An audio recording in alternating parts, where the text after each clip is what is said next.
What's up, everybody? This is Eddie Averill here from the Vintage Violence Substack, coming at you with a little one off podcast. That's right, ladies and gentlemen, a podcast. And there is no video feed, there's no vertical clip of said video feed with white subtitles clogging up your Instagram feed.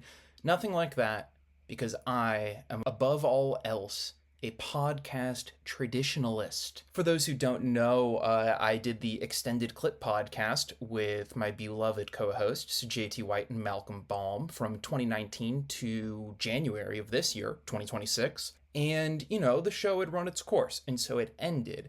And I really wanted to focus on my writing, focus on that side of my film criticism repertoire. But as they say, you can take the pod out of the man. Wait, no. You can take the man out of the pod, but you can't take the pod out of the man. And so here I am once again. I am planning on releasing a new series of podcasts on the Vintage Violence feed.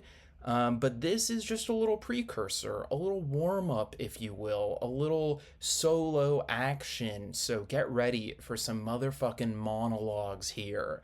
The upcoming podcast, just do a little teaser on that, is going to be called The Changeover. And it's going to be about cinema from 9/11 to Avatar, from late 2001 until 2009, when digital projection became the norm and film, as it were, died. And, I'm going to have a lot of guests on that podcast. It is not going to just be me yapping, but I think some people are interested in that. And I did a few solo episodes of Extended Clip that got a decent response back in the day. So, here I am going to be testing the waters, dipping my little toes in, feeling it out with this great subject. I think it's great, at least. Looking back at the films of 2016, 10 years later. Now, when I say 2016, you might just get a chill through your whole body right now, thinking back that November evening, a night that will live in infamy. If I remember correctly, I was not paying attention to the election results whatsoever. I was so libbed out that I thought old Hill Dog had it in the bag.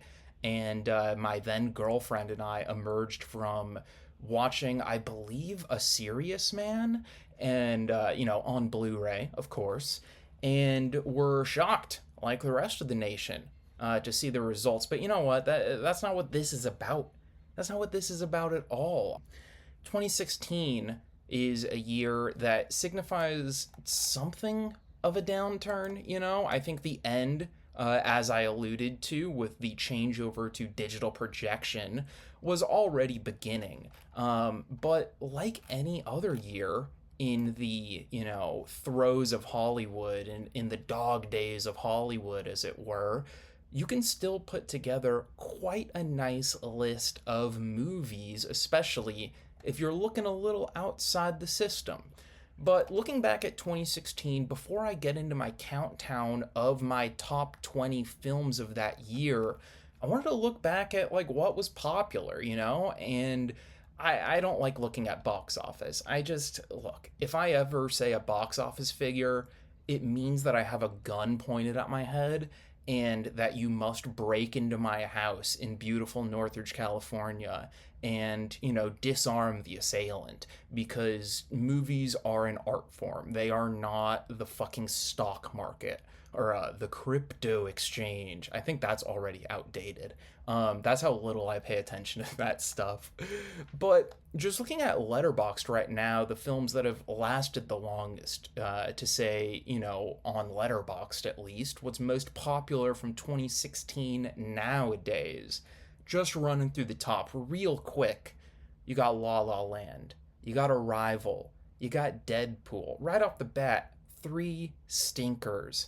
You got Moonlight, you got Captain America Civil War, which, this is a good reminder. I thought that movie was called Avengers Civil War, because I do not give a shit. You got Zootopia, Doctor Strange, you got Split, which I will be talking about later, Your Name, a very popular anime film that a lot of people seem to like, but I did not watch because even in 2016, I knew what I liked. And you also got Rogue One, which, oh boy, that might get a special award that I will give out later. The way I'm gonna, conduct this is throughout the list, I'm going to hand out some superlatives, kind of yearbook style.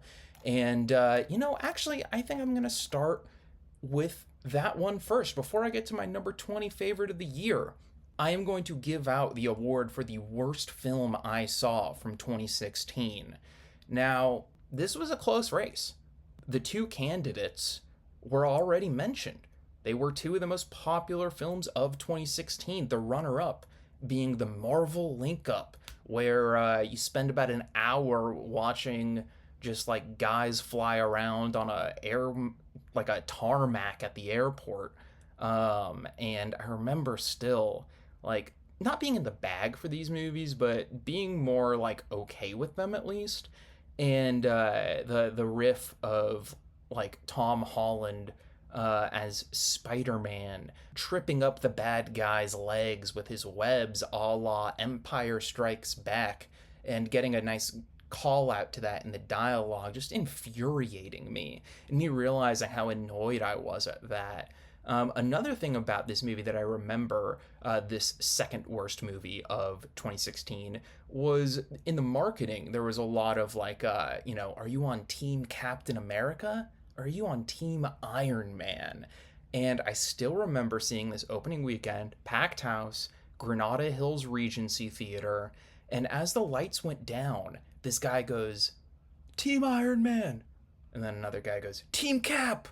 And I kid you not, man, like 15 to 20 fucking sweaty dudes in board shorts were shouting out which hashtag team they were on. And it was just doomed from the start. And I'm glad I got off that train in 2016. I didn't feel compelled to watch many more of these just abhorrent superhero comic book films. But you know what I am still compelled to watch? And it's a curse: Star Wars. If you're a reader of this blog or even a viewer of my recent video on the Lost Art of the DVD bonus feature, you will know that Star Wars looms very large in my cinephilia. And so it was with, some trepidation, but with a bit of hope that I rolled out opening night to the Cinemark in North Hollywood to watch Rogue One. Now, here's what you'll hear about Rogue One from its defenders. It's like a real war movie. It just happens to be Star Wars. And if you take that stance, it's just like, okay, well, then your taste in war pictures is atrocious.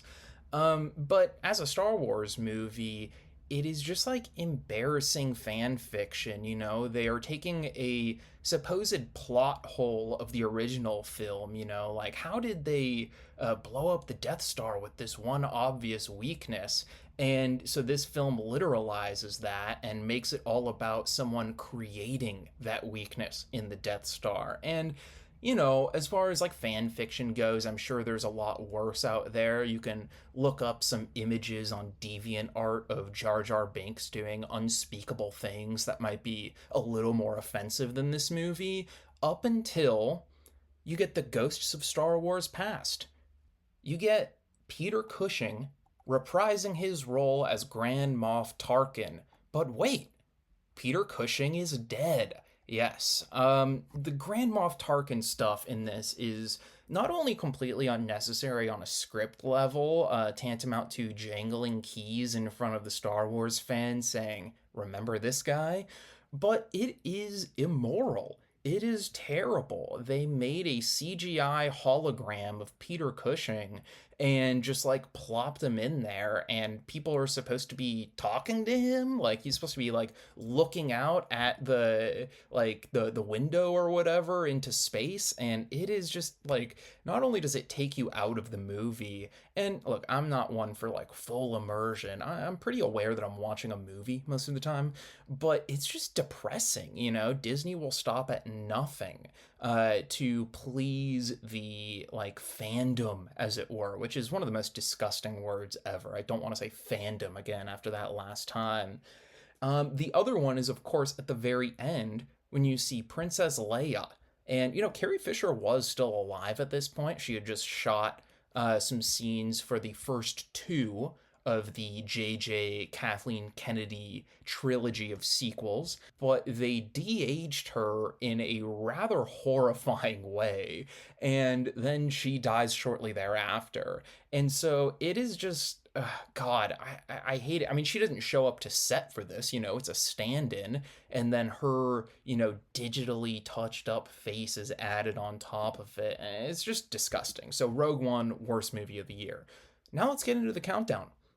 Number 20, I'm going with Eduardo Williams's The Human Surge. This is a fantastic film that depicts the future through cinematic language. It is a very contemporaneous film in 2016 among its fellow candidates for the best of the year, but to me, the form of the film felt like the future. It traverses from the alienation of the city in Buenos Aires, where this takes place, to the connection of the internet, where our main character meets up with some other guys and, into the freedom of nature. And I don't want to say much more than that because it is a fairly, I don't want to say plotless movie, but a movie that doesn't exactly have many plot points. So I think it's best to just experience Eduardo Williams's mind-bending technique. I've seen a fair amount of festival art house movies at this point in time, and anytime I expected him to zig, he zagged. It was just like a really surprising film on every level, and such a dense text about the way people communicate through the internet. For an example of how forward thinking a guy like Eduardo Williams is, the sequel was The Human Surge 3, because a guy like that can just skip over chronology if he wants to. Now, I actually watched The Human Surge. I want to nail down when I watched these movies too, almost as a exercise in memory. I watched The Human Surge 4 years later or so. It was 2022. I watched it in my North Hollywood apartment with co-host of the podcast, Extended Clip, JT White. Next, The Phenom. I was also a little late to this one, watching it on Netflix. Oh boy. Don't really watch much on Netflix these days, but there was a phase there in 2017-18, and this is a micro-budget baseball film that somehow landed Paul Giamatti and Ethan Hawke, and it goes against basically every convention of momentum and crowd-pleasing that sports movies usually entail. This is directed by Noah Buchel, who has a few movies under his belt at this point, I believe most of which involve athletics. And while I generally tire of therapy movies fairly quickly, the sessions between the lead pitcher Johnny Simmons, who's suffering from a major case of the yips, and his psychologist Paul Giamatti are anything but conventional. And Ethan Hawke as the hard-ass father in this is just fantastic. Number 18, Johnny Toes 3. Now, this might not be anywhere near the top of the heap for Hong Kong action and crime master Johnny To, but it is a very strong entry into his saga of a filmography. I mean, this guy, even before he establishes Milky Way Productions, is so prolific. And then Milky Way is born, his production company, where there is like a very clear house style that evolves over time from the 90s into the 2000s, the 2010s, and this is just like such a elastic and plasticky feel to the cinematography. It's set at a hospital where a criminal is given something like immunity due to the human right of medicine, and the way that To uses the hospital space is just incredible. It is full of, I don't want to say typical, but maybe a little predictable action style plotting. But the way the action scenes themselves unfold is just bananas. I mean, there's some incredible slow mo, there's some incredible camera movements, just maneuvering about the space. And when you try to figure out like the logistics of how they would move the camera and how they would move the medical equipment and everything, the mind boggles. It's better not to think about these things and just let the action unfold.